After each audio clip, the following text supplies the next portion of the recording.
Je crois pas en Dieu. J'ai jamais mis les pieds dans une synagogue. Je me fous d'Israël et je m'appelle Arthur Martin. Mais c'est génial. Attends, t'es juif, je suis arabe. Non mais attends, c'est trop la classe. À nous deux, on met la France, tu comprends? Pure Channel avec Sarah Forestier. Salut Sarah. Salut. Tu fais un espèce de marathon dilué de la promotion?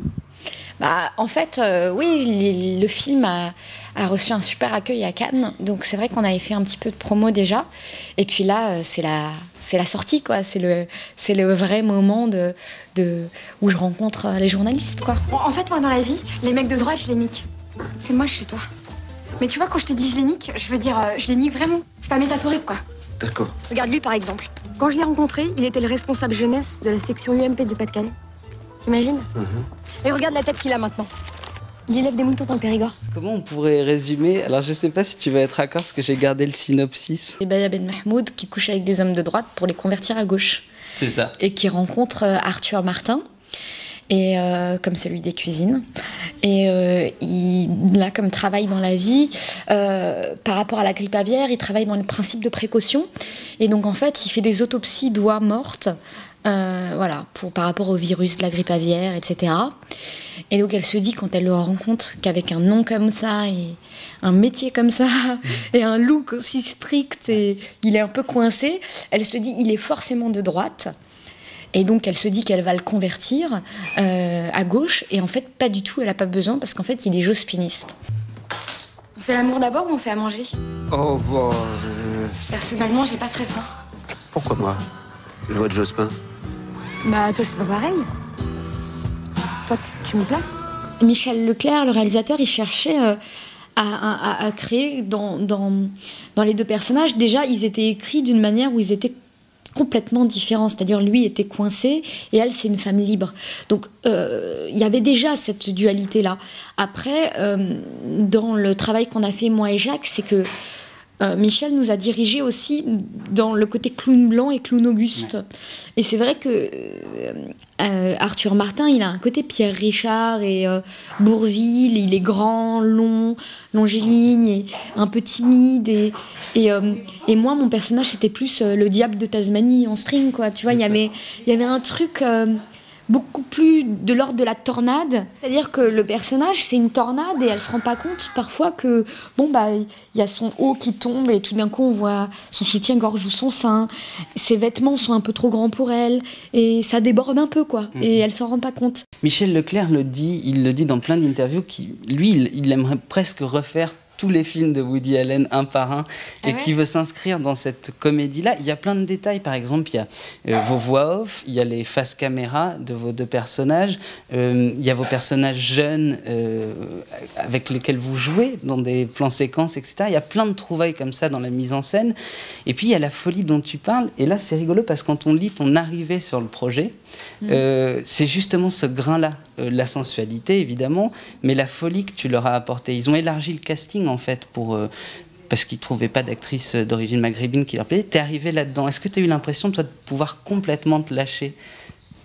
C'est-à-dire en fait le rôle déjà comportait toute la folie et quelque chose d'extrêmement jubilatoire, quoi. C'est vraiment une femme libre.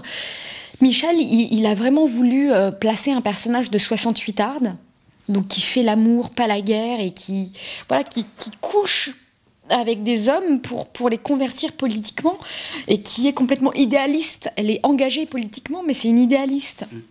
Et donc en fait, c'est une sorte de 68arde avec tout ce qu'il peut y avoir d'idéaux associés à ça.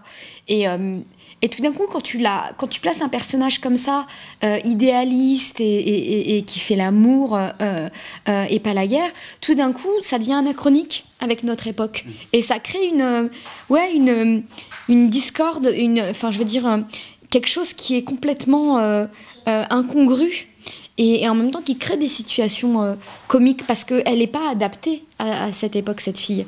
Et ça, c'était vraiment déjà dans l'écriture. Donc moi, j'ai pas apporté plus de folie, ou tout était déjà à l'écriture. Après, la seule chose en fait...